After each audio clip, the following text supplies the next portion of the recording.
Your eyes and your vision are under attack. Damaging blue light from the sun, your phone, your computer, your tablet, even light bulbs and car headlights is constantly bombarding you. The good news is our eyes actually already have a line of defense to counter the effects of blue light. This defense is made up of 3 pigments called carotenoids. MacuHealth with Micromicelle, the only supplement with the exclusive patent on all 3 macular carotenoids and Micromicelle technology. Do your patients know what presbyopia is? There are people who are afraid of the press. Have you talked to your patients about multifocal contact lenses? I've heard the bifocal, but not multifocal. Exactly, not multifocal. Do you need help with your multifocal strategy? Learn more at the conclusion of this episode.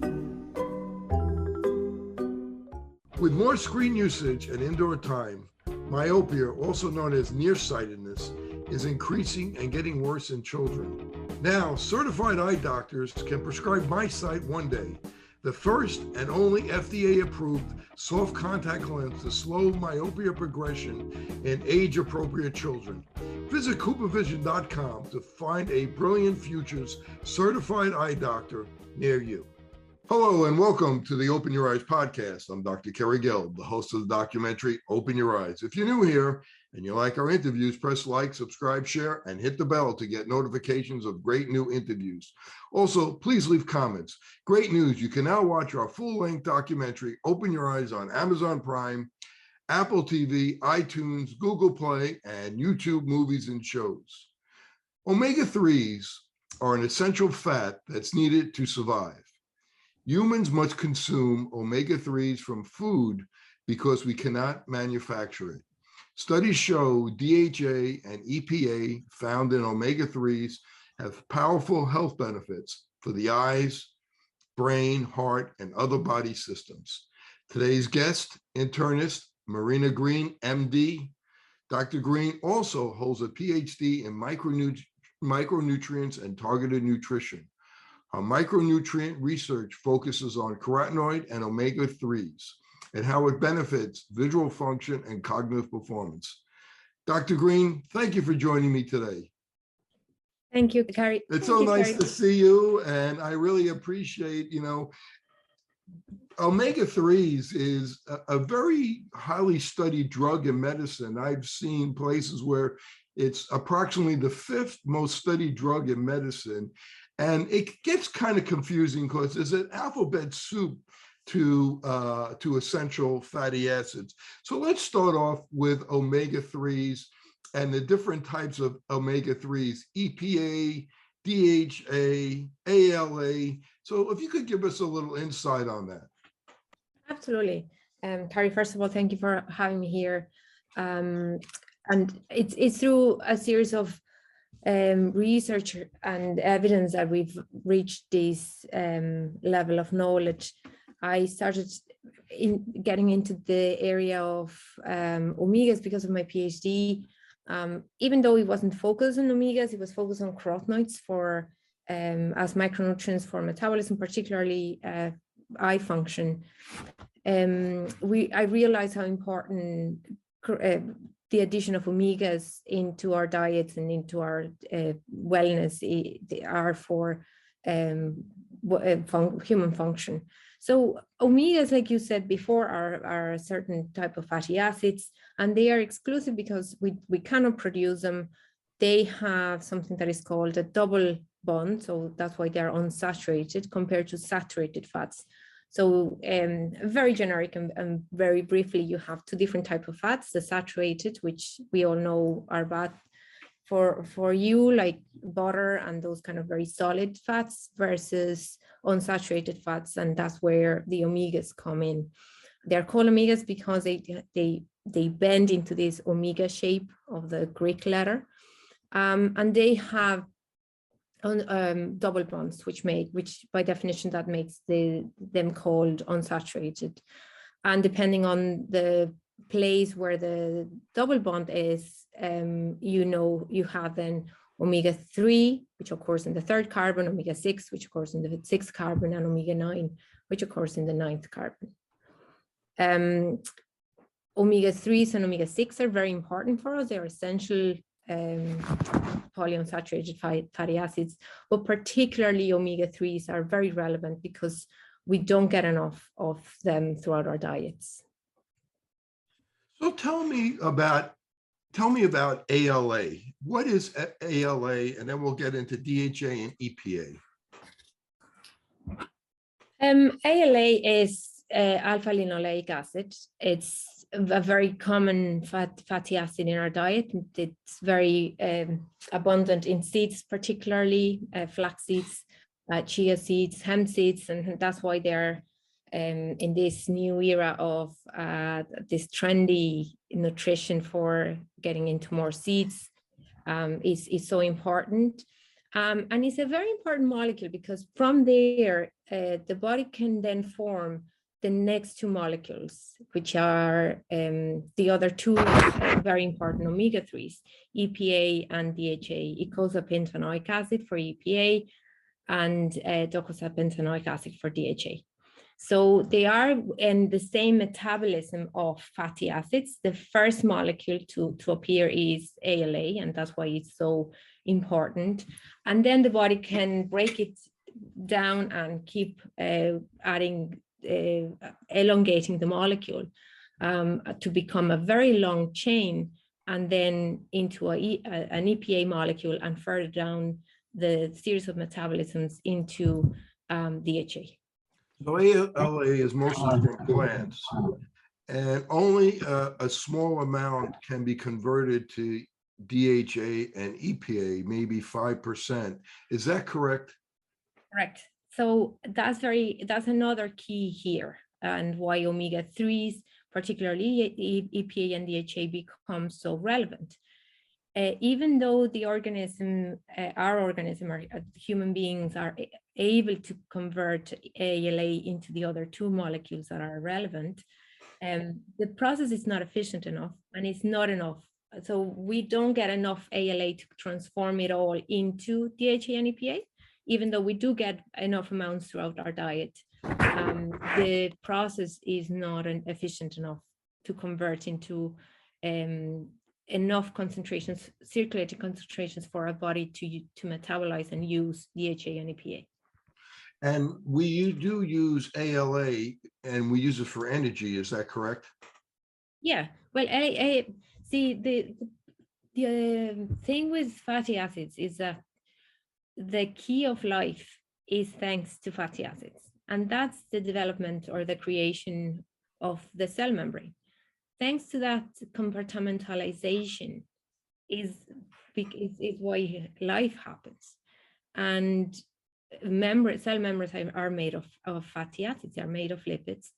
And when you have a cell membrane with embedded omega-3s, it allows it to be more flexible. It allows it to have more structure and fight oxidation and other processes in a better form than if it didn't have it. So ALA, DHA, and EPA are everywhere in our body. They are highly concentrated in areas with higher metabolic rates, for example, the brain or the heart, and hence probably we'll eventually start talking about health claims and why they are important for us. But the biological rationale physiologically is because they are highly deposited in these very important organs to produce function throughout high metabolic rates, particularly, for example, the brain, where they are highly concentrated to protect the nerves and the neurons and the cells that protect the neurons. So ALA is present as well in all these different organs. So when we look at DHA and EPA, we get them from animal products such as fatty fish. Explain to me about DHA and what's the importance of DHA, and then we'll move to EPA. And I'm glad you could pronounce what they stand for. Yeah. So EPA is eicosapentaenoic acid. DHA is docosapentaenoic acid. We can just stay to, you can just stick to EPA and DHA. If you want to start talking about DHA first. Yes, please. Because it's not that abundant in our diet, we probably most exclusively obtain it from, like you said, fish sources, and specifically oily fish. Like if you have cod, it's not going to have DHA at all. So we're talking about tuna, sardines, salmon, and probably the best of them all would be mackerel, that will have over 3 grams of DHA. And for people that are vegan, for example, you can, and vegetarians can obtain their sources from algal oil. And having said that, the reason why oily fish have high concentrations of DHA and EPA is because, or particularly DHA, is because they obtain their main source of nutrient is algae. So going back to the origins, algae are the main producers of omega-3s. So so DHA, where does it typically accumulate in the body? DHA, like I've said, see, it's like we at the end of the day, Carrie, are built with our building blocks of nutrition. So DHA, every single nutrient and every single compound is spread out our organism in every single cell. But particularly it's been found in higher concentrations, for example, in liver, in the heart, in the nerves, and in the brain, in the back of the eye, which your viewers probably would be more familiar, the retina, and in the macula. Particularly, the DHA can embed itself in photoreceptors in the membrane. And bringing back the conversation about carotenoids, because that's my area of expertise, carotenoids protect DHA. So that's why carotenoids are so important in the macula for the photoreceptors, because they protect DHA from oxidation, because it's a very fragile molecule, and it allows carotenoids allow for DHA to do its actions for the photoreceptor. So it's like a synergistic effect there. And that's not the only, sorry. And I was going to say, an EPA and inflammation, can you tell us about that? EPA and inflammation are linked as an anti-inflammatory. So that has to go back with other fatty acids, for example, the prostaglandins and other pro-inflammatory molecules. EPA controls the exaggerated inflammatory response by helping the molecules to kind of controlling the exponential process of inflammation. So just to get all the fatty acids and the fatty acids straight, let's talk about, even though this is going to be mostly about omega-3s, this, for completeness, if you could explain what omega-6s are, and if you could help us with that and the difference between omega-6 and omega-3, omega-6 also being an essential fatty acid and having some benefits as well, whether it's heart health or to decrease insulin resistance in the right amount. And if you could talk about CLA and GLA and ARA and LA, but let's start off with omega-3s and LA, if we could. Omega-6 and LA, linoleic, because, sorry, so you have ALA, alpha linoleic acid, and then you have omega-6, which is linoleic acid, LA. Right, without the N. Yeah, exactly, sorry. So LA, linoleic acid, which is one kind of the most abundant types of omega-6, would be particularly found in nuts, like cashew nuts or peanuts, all those types of very oily nuts. It's also contained in avocado, sunflower oil, and other types of vegetable oils as well. The problem here with, and it's very important as well, so they are a series of fatty acids, polyunsaturated fatty acids play important roles in the body. We cannot just exclusively talk about one without the other, because again, we're built with nutrition, and everything takes its own place. I think the problem that we are having at the moment is that we want to separate things from each other and just look at one molecule rather than looking at the whole approach of nutrition. Because if you're going to eat avocado with nuts, for example, it's going to have all the different elements of the different fatty acids. So omega-6 are important as well. There are a few studies that have proven positive effects for inflammation, but what science is saying at the moment is that we have to look at the omega-6, omega-3 ratio, which it has to do with our nutrition. So higher concentrations of omega-6 eventually will become negative, will have negative effects for human health, particularly cardiovascular and metabolic health. And omega-6, because of the anti-inflammatory or inflammatory components, it also has some anti-inflammatory when you're looking at the GLA, evening primrose oil or borage oil, that could be very beneficial. If you could speak a little bit to that.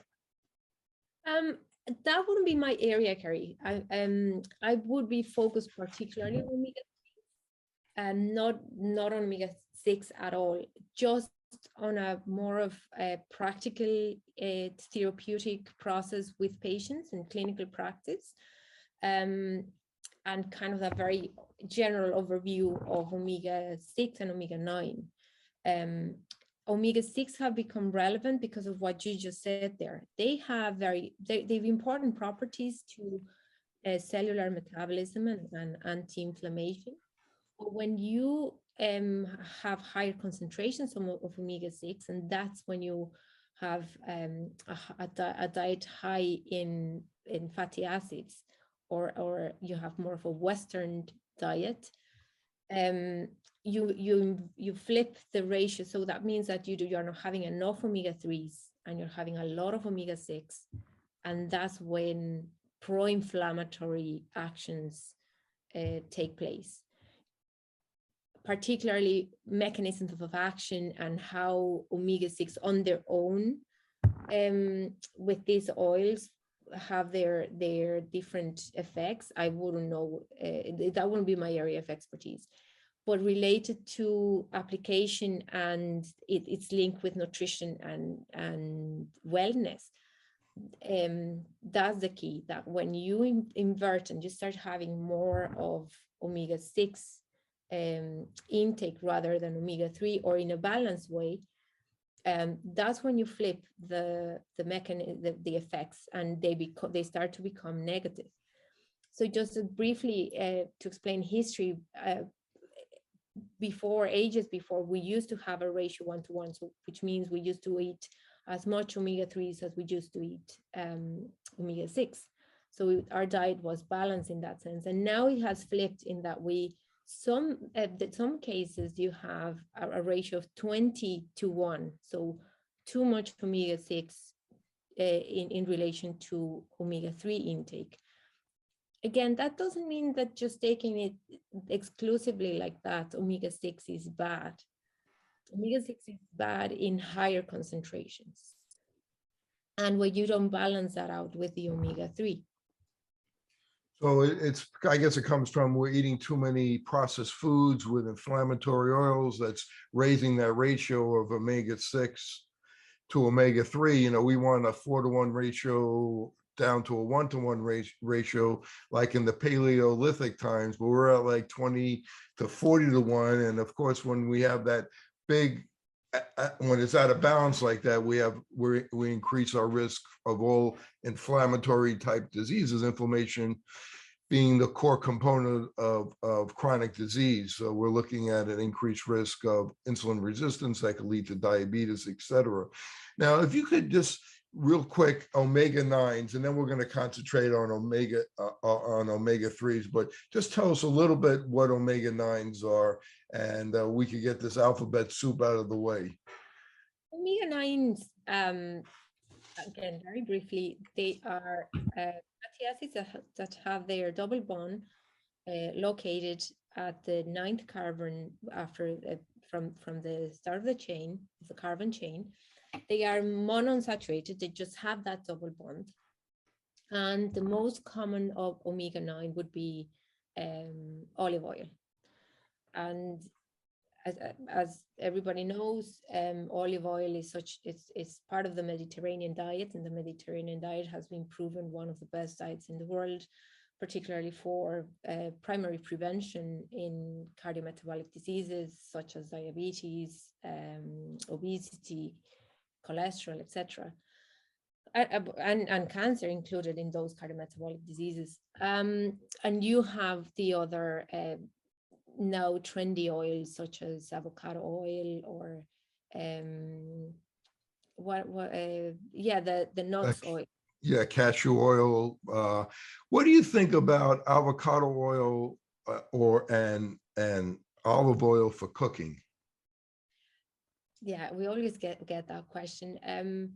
Probably a nutritionist would be more detailed on that, but as a medical doctor, I can tell you that, and with my background in nutrition, both of them are brilliant. You can use them for your diet, but as we all know, if we cook oil to a certain temperature, the double bond will break down, and it'll just turn to a normal saturated oil, as if you would be cooking with the normal oil. So ideally, now to what temperature and for how long? So we're talking here about more specifics on the cooking. So for how long are you cooking with that oil, and how high the temperature is? If you're going to deep fried chips, or as we call them chips over here in this world, you call them French fries. Yeah, it's going to be exactly the same thing. So if you're going to use that oil, it's better to use it raw as a dressing for salads, or for putting on the soup, but not particularly for cooking. And do you have a favorite oil for cooking? Is it coconut oil, or is there any type of? I do cook with olive oil. I do everything with olive oil. With olive oil, and you usually try to do it at low heat. Yes, and I avoid all types of deep fried food. And if I'm going to have deep fried food, I'm just going to go all in. There's no point in doing it half, because at the end of the day, if you cook, if you overheat olive oil, or these monosaturated oils will turn into normal saturated oil. And some of these oils are not just only omega-6 or monounsaturated, they have omega-6s in it, not just omega-9s, but they cross over, and they'll have other types of properties as well, like peanut oil, is considered omega-9, but it has a lot of omega-6, so that would be considered more of an inflammatory oil. Would you agree with that? Again, I think it very depends on how much we're going to have of the omega-6. Omega-6, I don't want to say that they're bad and pro-inflammatory. Sorry, I might got confused there. Did you say pro-inflammatory or anti-inflammatory? Well, something like peanut oil has more omega-6 and would be more pro-inflammatory. Yeah, that's what I heard then. If you don't have a balanced diet and you are overeating omega-6, it will be pro-inflammatory. It will be negative, yes, because we have omega-6 are enough in our diet. Like if you have a normal diet, you have enough of omega-6. And if you overeat these in general a diet or these oils, then you will have the negative effects, the pro-inflammatory effects of omega-6. So let's get back to omega-3s. These fatty acids are found in fish, and some fish have more omega-3s than other fish. Why is that? Why do some fish have more omega-3s percentage compared to other fish? I don't know, Carrie. I know particularly that farmed fish, farmed salmon, for example, has higher concentrations because their diet is provided in a very controlled manner and is already high in omegas where they take it from. And hence why they end up with higher concentrations of DHA, but both DHA and EPA. But I wouldn't know, probably because of the type of algae they consume or the region of the area of the earth where they come from. And there's been a rage now of omega-3 fish oil versus krill oil. Can you make a comment about krill oil? No, Carrie, sorry. I'm not, I want to know that's not. Now, in Ireland, with different types of omega oils, we in the United States, we have prescription omega oil, Lavazza and Vasipa. Is that something that you're familiar with at all? Not with commercial names, no.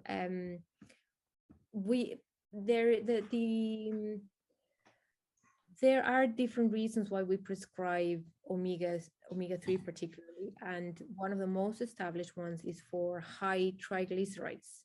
When triglycerides are really high in blood, that's a very well-known recommendation for years now that fish oil, but high concentrations, we're talking at a dosage of at least 3 grams per day for triglycerides over 500 milligrams per milliliter, so per deciliter in blood. So the problem that we have is that in the market, there's so many supplements that are not properly policed, certified or registered, but that they don't show exactly in their label what are they selling. So if you're just taking 1 gram of fish oil, that gram of fish oil can contain a lot of different fatty acids and not enough DHA and EPA.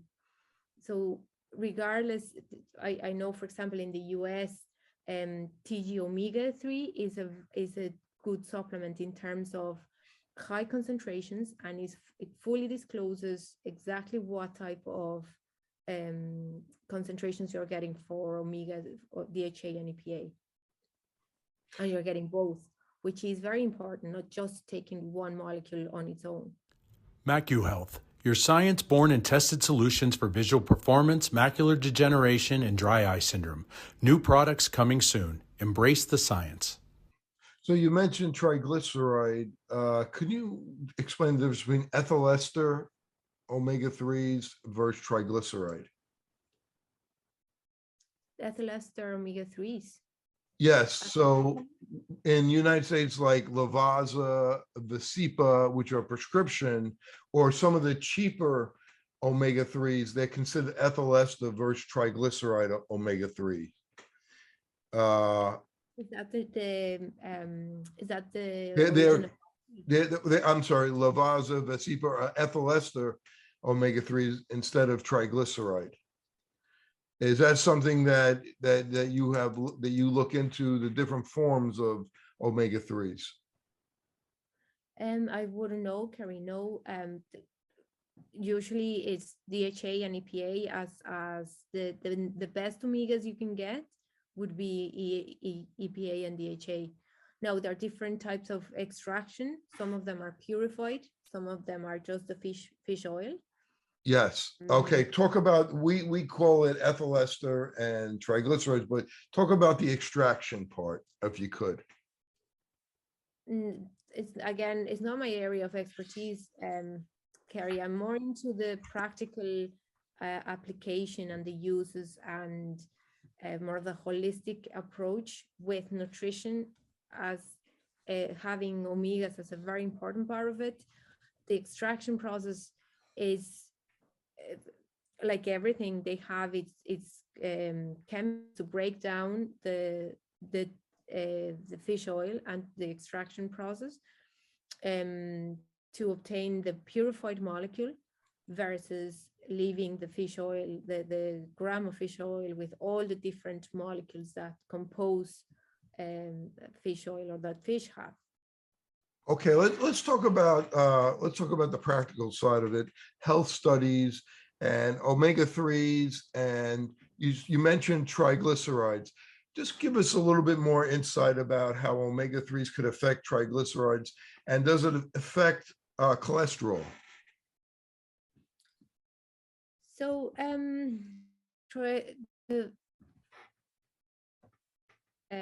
when our intake of EHA and EPA increases, the whole metabolism of lipids change. So certain molecules, good cholesterol and bad cholesterol, are influenced by the presence of good fats and bad fats. So you have saturated fats, which are the bad fats, and polyunsaturated fats, which are the good fats. And in with like low density lipoprotein is the LDL, that's the bad one, and high density lipoprotein, HDL, would be the good cholesterol for or patients are familiar with that name. And when you have higher concentrations, and then you have the third component, which are triglycerides. Triglycerides can be free in blood, and at higher levels of triglycerides, they can cause a lot of damage, particularly, for example, pancreatitis. And when omega-3s start, DHA and EPA start circulating in the blood, they change hepatic metabolism to kind of grab the triglycerides, transform them into other molecules, free fatty acids. They kind of break them down into the components. So Marina, Dr. Green, I want you to go over how omega-3s can help preventing chronic disease. And if you could go over why we're getting chronic disease and how much our diet has to do with it. And I know in the United States, at least, we have about 63% of our diet is processed foods. So I know you have some slides that you could share with us. I appreciate that if you could go through those. Absolutely. Thank you, Carrie. Yeah, that's a very, I think that's a good place to start. And then from our diseases, move into our nutrition, and then to start looking into particular molecules like omegas and why they are so important. What I'm presenting here is a couple of studies that have proven how important our nutrition is and the impact they have in our current health problems. So the reason why we're dying worldwide is because of cardiometabolic diseases. And specifically, I'm talking about diabetes, obesity, cardiovascular diseases such as strokes or coronary heart disease. And the main contributing factor for these diseases to develop is nutrition. So as we can see here, if we consume more salt in our diets, or if we consume low nuts and low seeds, low concentrations, low levels of nuts and seeds, if we consume high processed meats, all of these factors will lead into the development of these cardiovascular and cardiometabolic diseases. We have here, as we were talking about omegas, low seafood omega-3 fats are a very important contributing factor for cardiometabolic diseases. And on the other side, I'm presenting on the left-hand side of the screen, I'm presenting a study from the Lancet, the Eat Lancet Commission, a more recent study, where they show that, again, our nutrition, we are not eating enough of the foods that we need, and we're eating too much of foods that we don't need. So they found through a series of epidemiological studies and a big consortium of different countries, they showed in their results that we're eating too much red meat, for example, and animal origin foods, and we're not eating enough of what we need, like fish. Back again to the conversation of omegas, not enough vegetables and not enough fruits. And they consider this as being our greatest challenge in our current century, because of the importance of nutrition on the development of cardiometabolic diseases, and these being the main cause of death in the world. Are you concerned at all with fish when it comes to the mercury content because of the pollution in the oceans? Yeah, there's definitely a big problem on mercury. Probably a bit or somewhat controlled with farmed fish, and then we get into the ethical considerations of farm fish. I think everything has a knockdown effect on the ethical considerations and the danger we're leaving. It's a big concern, the contamination of the oceans and how that's affecting our nutrition in turn. Because if we are giving the idea to the public to eat more fish, there is a concern of mercury toxicity. Now, having said that, I haven't seen a patient with mercury toxicity throughout my practice, nor I have heard of my other colleagues treating toxicity by mercury. So would you be more inclined to recommend smaller fish? Because, maybe from where you are in Ireland, it's not as much of a consideration, but I think in the United States, mercury toxicity is something that we have to consider. So would you be more like, are we better off eating smaller fish?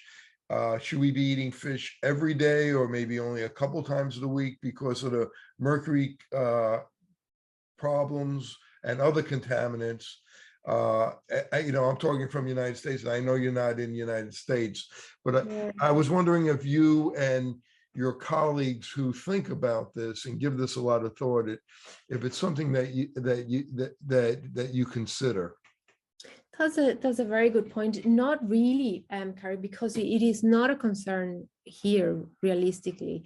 I do know that farmed fish is more controlled in that manner, that there's not, that they have higher they have a kind of a better diet, and it's a more controlled environment. Regarding the recommendations for fish, that's a difficult area, because not many people would be able to eat the enough amounts of the concentrations required, whether that's because of economic resources, time in their lifestyle. People are allergic to fish, people don't like fish, and then this consideration about environmental factors with intoxication or contamination of the waters. I wouldn't know specifically eat less or eat more. I think that's when probably the recommendation for targeted nutrition comes in place, which is supplementing with proper omega-3 supplements to balance that out. And I think where you are in the world, I think, especially here in the US, I think it's important, if you do eat a lot of fish, especially if you're eating bigger fish, that you do get your mercury levels checked and look for symptoms of mercury toxicity, such as, poor memory, poor sleep, and those type of things. Yeah. And then also consider then obtaining your sources of omega-3 being not only from fish, but also from supplementation. Yes. Thank you. So moving on, I just put in this slide, Carrie, to link the reason why I started to be interested and what happened with the omegas and why we started looking into omegas. And it started with my PhD. We were looking into the xanthophyll carotenoids, particularly lutein, mesoxyxanthin, and xanthophyll, and how different formulations would have a different effect in the body in terms of serum concentrations and the concentrations that accumulate in the retina, in the macula particularly. So if we're looking at carotenoids, if you could explain how carotenoids help protect the omegas, and as far as oxidative stress or rusting, why that's important. Sure. So the same as the omegas, DHA and EPA, particularly if I want to talk about the eye, DHA is the most important molecule that accumulates in the cell membranes of the photoreceptors. The carotenoids, the xanthophyll carotenoids, do exactly the same thing. Lutein, mesoxyxanthin, and xanthophyll also insert themselves within the cell membrane, and they're very close to the omegas. And what they do, it's thanks to their chemical properties. They also are unsaturated, which means they also have double bonds, and they have many double bonds that allows their structure to twist and to have a very interesting structure to insert themselves in the membrane and make it more soluble, but also their double bonds are allowed to grab the free radicals. So we are constantly exposed to oxidative stress, like you said, from our lifestyle, stress, UV light, like normal light exposure, high concentrations of saturated fats in our diet. All these stressors are going to affect the functionality of the cell, and that's through oxidation, the famous oxidative stress, and that's given by free radicals. And these free radicals are effectively grabbed or quenched by the carotenoids. And instead of these free radicals affecting the omegas by changing their structure or removing the only double bond that they might have, and started making a more of a saturated fat rather than a non-saturated fat, that free radical is eliminated by that carotenoid. So that's how that's how carotenoids protect the omegas, and then they allow in turn to maintain a healthier photoreceptor. So we need a good balance of omegas. We need a good balance of carotenoids. But what happens if somebody has a lot of carotenoids, but no omegas, or a lot of omegas and not enough carotenoids? Which seems to be more protective? Yeah, good question, Carrie. I think that when we're talking about which one is best, it's always important to have both and the synergistic effect that they have. But in terms of protection for the photoreceptor, by far the xanthophyll carotenoids are the most important molecules. The photoreceptors, like Professor Joan Nolans like to call them, they're like the sunscreen of the eye. They protect not only from free radicals, but also protect from blue light. They by absorbing the photons, they also protect from other anti-inflammatory processes. So in terms of, if we want to talk about protection, the carotenoids are the stars of the movie, whereas the omegas, DHA particularly, would be more of a functional molecule that will allow the cell to have stability, to have a better metabolism, a better strength in its cell membrane rather than protection. If you could also talk about, as an internist, the carotenoids in other parts of the body. We're eye doctors and we like to think about carotenoids in the macula and preventing macular degeneration or decreasing the risk of macular degeneration or cataracts. But how about heart cancer? What are you researchers looking at as far as helping protect the heart and maybe preventing against some cancers with carotenoids? Yeah, absolutely. I think that question is very timely, Carrie, given that we want to look for more other molecules that can give us benefits and provide a better health. Besides the functions that you've mentioned about carotenoids, they also, I'd like to just mention there about their properties for improving vision and cognition. And that's when I'm going to link it then to the brain. So carotenoids have also been found in specific areas, obviously the visual area in the brain, but also other areas spread out in the brain. And hence why there's a lot of hypotheses that intervention with carotenoids in the elderly population can improve cognition or improve certain aspects of cognition, particularly memory or working memory. Small trials have proven that in the elderly, intervention with carotenoids and omegas have a very positive effect in cognition. Now, other areas of the body, for example, cancer, there are particularly two main cancers, non-Hodgkin lymphoma, patients that have higher concentrations or have a better diet and hence higher intake of carotenoids, of lutein and zeaxanthin, have a protective factor for non-Hodgkin lymphoma and breast cancer. Those are kind of the two main cancers that have been looked into. Some studies have shown some efficacy in prostate cancer. And then you have other carotenoids like astaxanthin, that's a very important molecule for cardiovascular diseases.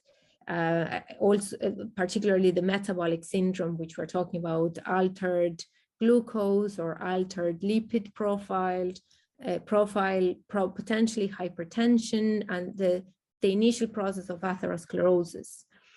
And in other areas besides cognition, brain function, visual function, there's an interesting link between the neurofunctional aspect of the eye and the brain, is that they're not only improving vision by protecting from refraction of the lights, but also because they're making the message more effective to the brain and the process of the information more efficient.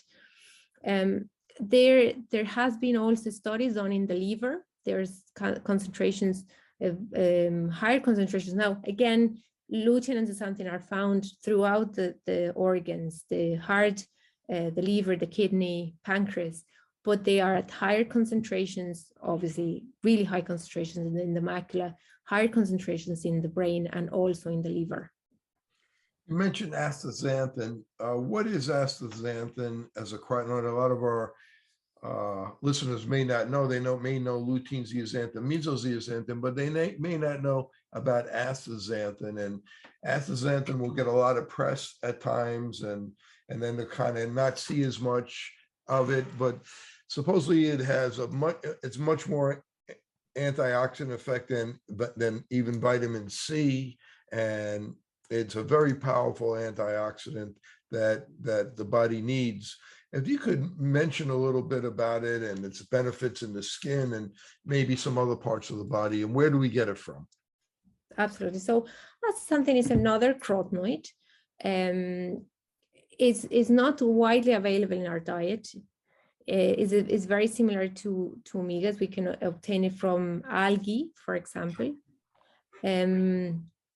Sea algae. It has a very good property of antioxidation, and because of their antioxidation properties is being tested for cardiovascular disease that has a lot of inflammation going on with the process of the developing of the atherosclerosis. there's been some studies in the production of astaxanthin that have shown that the chemical modification of the molecule slightly, just to make it more bioavailable or just to make it into the formulation, not modifying it in a chemical way, but the different addition or subtraction of certain bonds, for example, or molecules of the compound will make it more, will provide a higher potency of antioxidation. And everything is at a very phase 1 clinical, preclinical level. We haven't seen a big intervention studies with astaxanthin. Yeah, I mean, astaxanthin is a very interesting compound, and I've read some studies that not that you should try this at home, but if you take astaxanthin, you're less likely to get a sunburn. If you go outside, it help prevent you from getting a sunburn. And I have to admit, for myself, I've used astaxanthin, and it definitely took longer for me to get sunburn and not get sunburn. Of course, I'm not going to sit out in the sun for hours to test it, but even just for the 45 minutes that I'm out there, where in the past I would get sunburn after taking 8 milligrams of astaxanthin for about 6 months, it didn't happen. I mean, it's just an N of 1, but I've read about that. I've read about protecting the skin, so I thought I'd throw that in. No, carotenoids are help protect and all the properties that we mentioned, and they're highly concentrated in our skin. So I wouldn't have any doubt that that's one of the mechanisms, that the reason why astaxanthin is so important is just the skin accumulates high concentrations of carotenoids in general. So that's interesting. I didn't know that. I haven't seen big studies on sunburns and sun protection with astaxanthin. Do you want to go to the next slide? Yeah, perfect. So after we conducted this study in different formulations, we wanted to understand if the carotenoids will do their effect on their own, or if they needed a synergistic effect with the omegas. And that's where the omegas then are brought into the conversation. Definitely, omegas have a synergistic effect in both bioavailability, so make it easier for the body to absorb carotenoids. Carotenoids are a very difficult molecule to absorb. Any kind of compound that is lipidic, like vitamin D, for example, that's also very trendy at the moment and has shown other very good benefits, have a lot of difficulty in being absorbed throughout our intestines. So the presence of other fats like omega-3, particularly polyunsaturated fatty acids, not saturated fats. Saturated fats will compete for absorption and will decrease the absorption of carotenoids, versus unsaturated fats that synergistically help the absorption of the carotenoids and also the benefits of the carotenoids in both in a synergistic manner. So probably coming back, that's my link then to start talking about the omegas. We have covered this. We've explained why are they called omega-3, 6, and 9, and why their dimensional configuration is important, because that allows them to have a specific structure in the cell membrane and hence provide this stability to the cells. We've talked about the 3 important essential omega-3s, and others like the omega-6, and then the health claims. So there's a lot of health claims out there on omegas and the different benefits they have, from cardiovascular disease to brain, Alzheimer's, inflammation and autoimmune diseases such as rheumatoid arthritis, menopause, epilepsy. As you can see, there's a lot. And I just want to kind of give a larger picture of what's happening. So we can categorize or classify these diseases into mechanisms that are occurring within the diseases. So you can have brain function, and we can talk about cognition and mental health. There is important evidence on depression and anxiety. There are many psychiatrists that are prescribing omega-3s through diet by increasing consumption of fish, oily fish, but also through supplementation. And that is a very good area for supplementation in depression and anxiety, but also for cognition, like in patients with Alzheimer's. And then obviously we have the most and most validated and with more evidence, which are the cardiometabolic diseases for secondary prevention, like we just talked before about heart attacks and heart failure.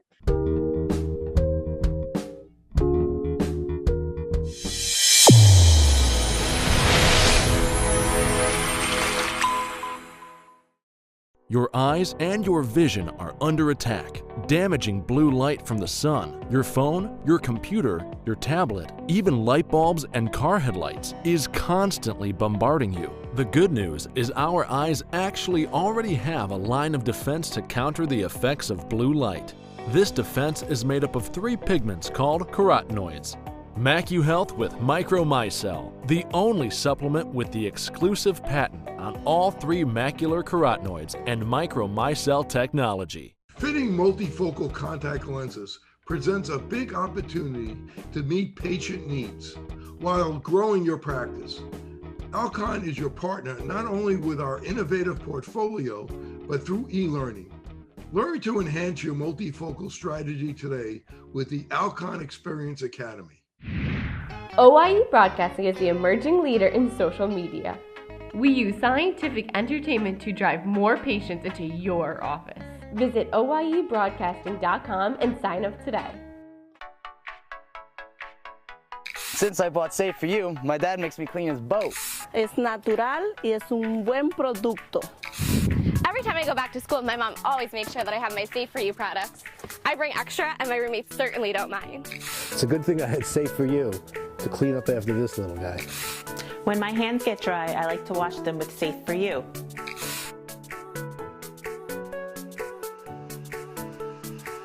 And most importantly, the reason why I buy Safe For You is because it's safe for me and you.